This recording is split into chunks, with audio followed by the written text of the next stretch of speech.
ہم سب گھر والے کھانا کھا رہے تھے اور اچانک کسی کا ہاتھ ٹیبل کے نیچے سے آیا اور وہ میری ٹانگ پہ یہ کرنے لگا۔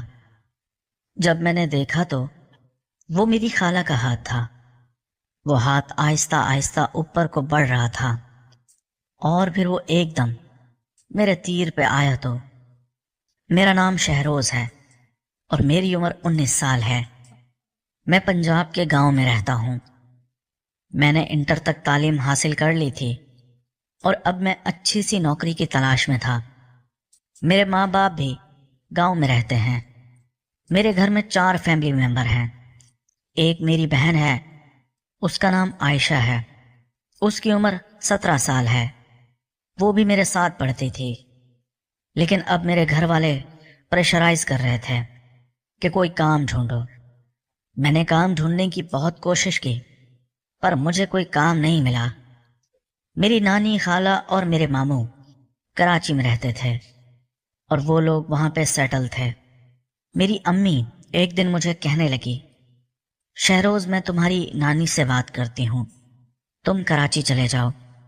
میری امی نے میری نانوں کو فون کیا اور اسے میرے بارے میں بتایا تو میری نانی اسے کہنے لگی، ہاں شہروز کو کراچی بھیج دو، یہاں پہ کام بہت ہے، اسے کوئی نہ کوئی کام مل ہی جائے گا۔ پھر اتفاق سے میرا ماموں گاؤں آیا ہوا تھا تو میں اور میرا ماموں کراچی کے لیے روانہ ہو گئے۔ ہم کراچی صبح 7 بجے پہنچے اور پھر ہم نانوں کے گھر گئے۔ نانوں کے گھر پہنچے تو سب لوگ سو رہے تھے۔ میرا ماموں گیا، وہ بھی جا کے اپنے بستر پر سو گیا۔ مجھے کہا کہ تم بھی یہاں پہ سو جاؤ۔ وہ ایک کمرہ تھا، سب لوگ تو نیچے قالین پہ سو رہے تھے۔ اس کمرے میں ایک بیڈ بھی بچھا ہوا تھا، پتہ نہیں بیڈ پہ کون سو رہا تھا۔ یہ سردیوں کی صبح تھی، سب لوگوں نے کمبل اوڑھے ہوئے تھے تو میں بھی سو گیا۔ ساری رات کا تھکا ہوا تھا تو اس لیے میری بھی آنکھ لگ گئی۔ میری آنکھ کھلی تو 12 بج چکے تھے اور گھر والے سب جاگے ہوئے تھے۔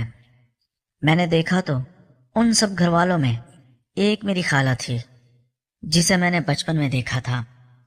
وہ تو شادی شدہ تھی لیکن اب وہ طلاق لے چکی تھی اور میری نانوں کے گھر رہ رہی تھی۔ اور میری خالہ کے بھی 2 بچے تھے، ایک بیٹی تھی اور ایک بیٹا تھا۔ 19-20 سال اس کی عمر ہوگی اور اس کی بیٹی 15-16 سال کی تھی۔ میں ان دنوں بہت چھوٹا تھا جب میں نے آخری دفعہ اپنی خالہ کو دیکھا تھا، کیونکہ اس کی شادی ہو گئی تھی تو وہ ہمارے گھر اتنا آتی جاتی نہیں تھی۔ بس باتوں ہی باتوں میں اپنی اماں کے منہ سے سنا تھا، وہ اپنی بہن کا ذکر کرتی تھی۔ اور میں نے یہ بھی سنا تھا کہ میری خالہ سب خالاؤں میں سے بہت خوبصورت ہے۔ میری اس خالہ کا نام جمیلہ تھا اور اس کی عمر بھی 38 سال کی ہوگی۔ آج جب میں بھی جوان ہو چکا تھا، میرا خالہ کو دیکھنے کا نظریہ چینج ہو چکا تھا۔ میں نے جب اپنی خالہ کو دیکھا تو وہ کمرے میں آئی، اسی ٹائم میں اٹھا۔ مجھے کہنے لگی، بھانجے آ گئے کراچی؟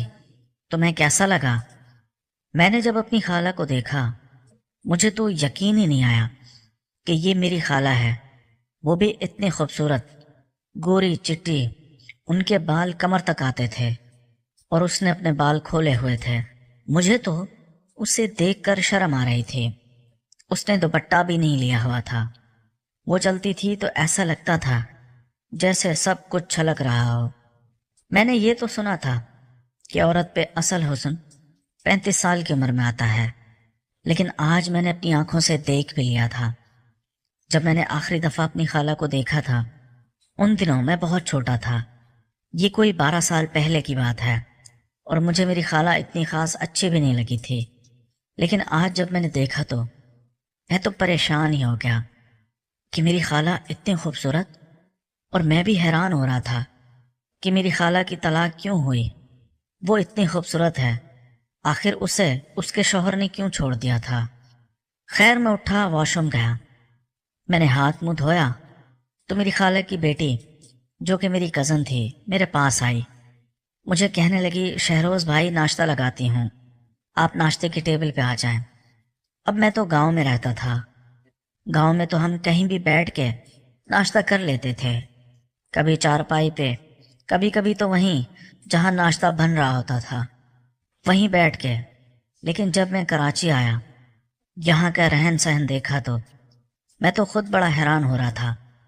میرے سبھی نانوں والے گورے چٹے صاف ستھرے لگتے تھے، وہ بالکل بھی ہمارے رشتہ دار نہیں لگتے تھے۔ خیر، پہلے دن میری سب نے آؤ بھگت کی اور مجھے بہت اچھا موڈ دیا۔ میری خالہ کا بیٹا، جس کا نام حمید تھا، وہ ایک فیکٹری میں کام کرتا تھا، تو میری خالہ اور میری نانو حمید کو کہنے لگی اپنے کزن کے لیے بھی کام پوچھ کر آنا اور اس کو بھی اس فیکٹری میں لگوا دو۔ اسی طرح شام ہوئی تو میری خالہ اور میری نانو اور اس کی بیٹی سب لوگ باہر بازار جانے لگے۔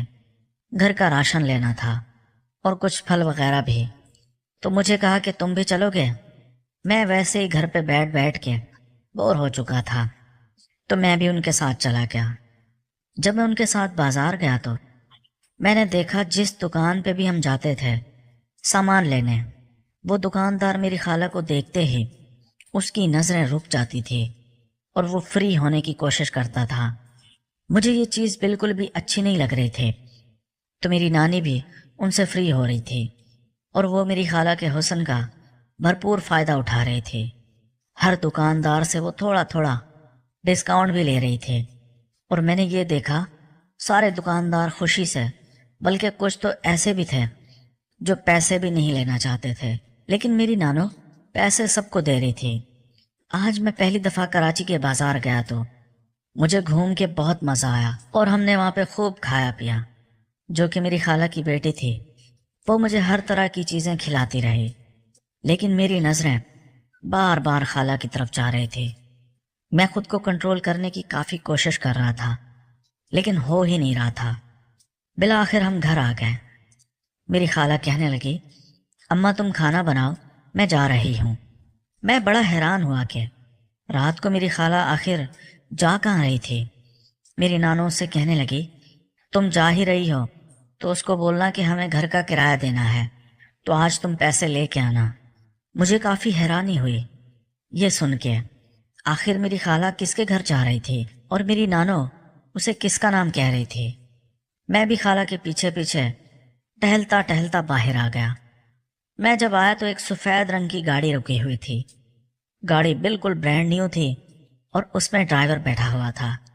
میری خالہ گئی گاڑی کی پچھلی سیٹ پہ، دروازہ کھول کے اندر بیٹھ گئی اور وہ گاڑی وہاں سے چلی گئی۔ میں واپس آیا، میں نے اپنی نانو سے پوچھا، میں نے کہا نانو یہ میری خالہ کہاں گئی ہیں؟ پھر میری نانو مجھ پہ غصہ کرنے لگی، کہنے لگی آتے ہی تم نے جاسوسی شروع کر دی ہے۔ پھر میں نے اسے کہا کہ نہیں میں جاسوسی نہیں کر رہا، میں تو بس پوچھ رہا ہوں، اگر آپ کو برا لگ رہا ہے تو کوئی بات نہیں، آپ نہ بتائیں۔ اور میری نانی نے مجھے بتایا بھی نہیں، لیکن یہ مجھے اندازہ ہو چکا تھا کہ وہ ضرور کسی ایسے کام سے گئی ہیں جو بتانے لائق ہی نہیں ہے۔ پھر رات کے 10 بجے تو میری خالہ کا بیٹا بھی گھر آ گیا تھا اور میرا ماموں بھی، جس کے ساتھ میں کراچی گیا تھا۔ میرا ماموں آتے ہی مجھے 500 روپے دینے لگا، کہنے لگا شہروز یہ لو، جیب خرچ رکھ لو۔ اور میری خالہ کا بیٹا مجھے کہنے لگا چلو میں تمہیں آج ہوٹل پہ لے کے چلتا ہوں، ہم ہوٹل پہ چائے پراٹھا کھاتے ہیں۔ میں بھی گھر بیٹھ کے کافی تھک گیا تھا، تو میں بھی اس کے ساتھ باہر آ گیا۔ وہ مجھے ایک چائے کے ہوٹل پہ لے گیا۔ ہم وہاں پہ آئے تو اس نے وہاں پہ 2 دودھ پتی اور 2 پراٹھے کا آرڈر کیا۔ جب وہ پراٹھا لے کر آیا، وہ پراٹھا تو اتنا لذیذ اور مزیدار تھا، ایسا پراٹھا تو میں نے زندگی میں پہلے کبھی نہیں کھایا تھا۔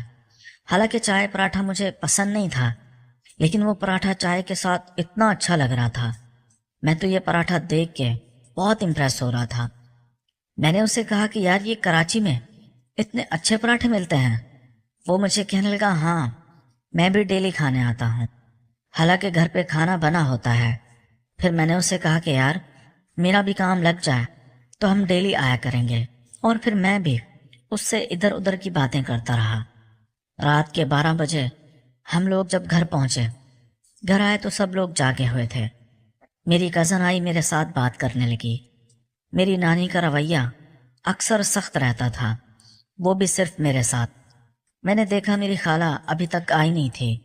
اب میں یہ سوچ رہا تھا کہ اگر میں اپنی نانو سے پوچھتا ہوں کہ خالہ کب آئیں گی تو وہ کہیں مجھے پھر بری بھلی نہ سنا دیں، اسی لیے میں خاموشی سے بیٹھا رہا۔ گھر میں سب لوگ لڈو گیم کھیل رہے تھے اور میری کزن مجھے کہنے لگی، شہروز بھائی آؤ تم اور میں لڈو کھیلتے ہیں۔ ایک سائڈ پہ میں اور میری کزن تھی، دوسری پہ میری نانو اور میرا ماموں تھا۔ ہم نے 100 روپے کی شرط بھی لگائی ہوئی تھی۔ اسی طرح لڈو کھیلتے کھیلتے مجھے پتہ ہی نہیں چلا رات کے 2 بھی بج چکے تھے۔ جب 2 بجے تو دروازے پہ دستک ہوئی، پھر نانو کہنے لگی، جاؤ جا کے دروازہ کھولو، تمہاری ماں ہوگی۔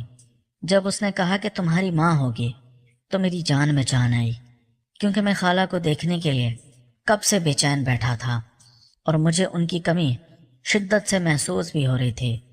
جب وہ آئی تو آتے ہی کرسی پہ بیٹھ گئی تو میری نانی نے اسے پانی کا گلاس بھر کے دیا تو میری خالہ کے منہ سے یہ جملے نکلے، اس بڈھے نے تو میری جان ہی نکال دی ہے۔ جیسے ہی میں نے یہ سنا تو میری نانو مجھے گھورنے لگی اور پھر میں ادھر ادھر دیکھنے لگا۔